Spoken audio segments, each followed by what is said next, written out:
책 읽어주는 미주놀과 함께하는 민주식 사냥 프로젝트가 진행되고 있습니다. 멤버십에 가입하시면 함께 지원할 수 있습니다. 10장 주식에서 숏 포지션을 취하나요? 숏로의 전환은 어떻게 결정하나요? 롱 포지션과 숏 포지션을 동시에 잡기도 하나요?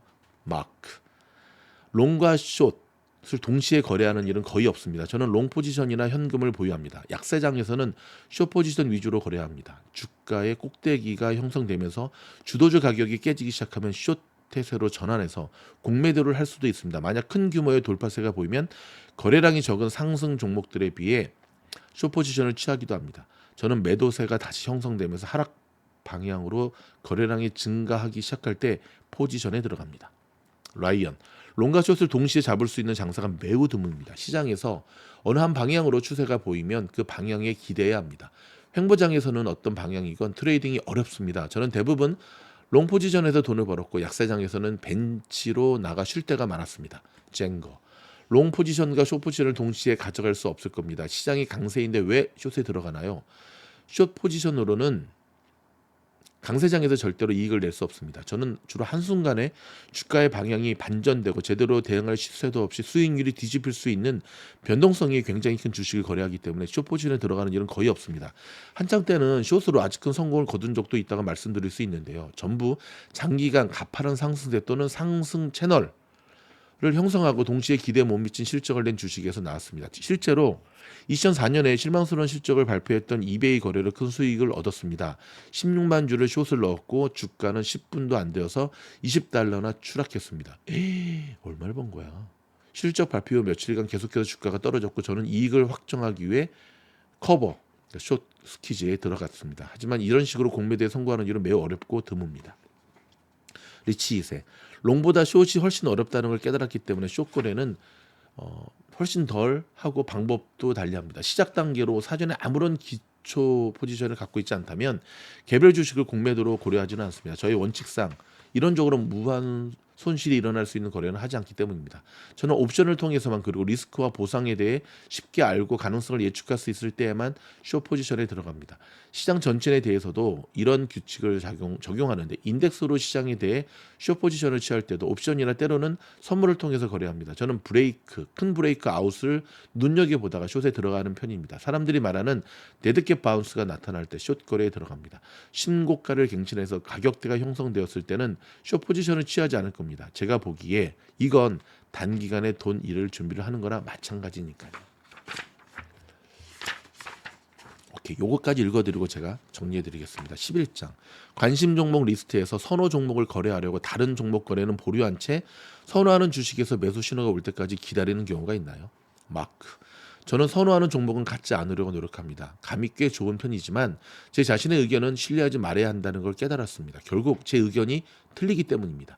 특정 거래에 강한 믿음과 확신이 있으면 시장을 신뢰하고 내 생각을 분리하는 것이 어려워집니다. 다른 종목들이 횡보 구간을 돌파하고 있을 때 홀로 날아오를 것 같은 주식을 기다리면 핵심 상승주를 놓치는 수가 있습니다. 저는 제 자신의 의견이 아니라 시장의 안내를 따르고 싶습니다. 시장은 절대 틀리지 않아요. 하지만 제 의견은 종종 틀리죠.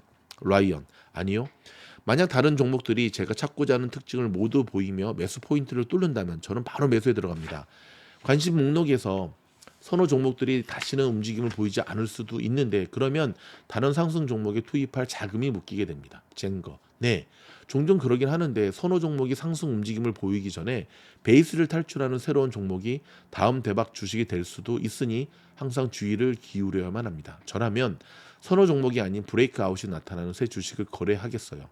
해당 종목이 시원하게 올라간다면 이 종목은 금방 저의 새로운 선호 종목이 될 겁니다. 그리고 전 예전 선호 종목 중에 하나가 돌파세를 보이면 언제든지 새 주식의 포지션을 줄이고 매도한 금액을 예전 선호 종목 매수에 쓸 겁니다. 리치 2세 좀 까다로운 개념인데요. 저는 판단을 흐릴 수 있어서 특정 종목을 선호하지 않으려 하거든요. 하지만 제가 사야 한다고 생각하는 주식은 얼마나 많이 매수해 놓았든 상관없이 살 겁니다.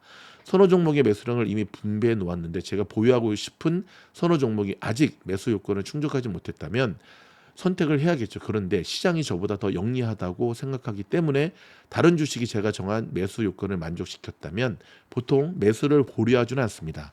그러니까 먼저 움직이는 주식을 거래해야 할 겁니다. 여러분 어떻습니까? 이 세 장을 읽으면서 여러분이 한 가지 발견하는 게 있죠. 이들은 선입견을 갖지 않고 시장을 있는 그대로 보는 모습을 보여준다는 겁니다. 또 하나, 자, 숏 포지션, 그러니까 롱 포지션 이야기를 10장에서 다루었잖아요. 자, 저도 계속해서 여러분들에게 말씀드리죠. 숏을 함부로 치지 마라.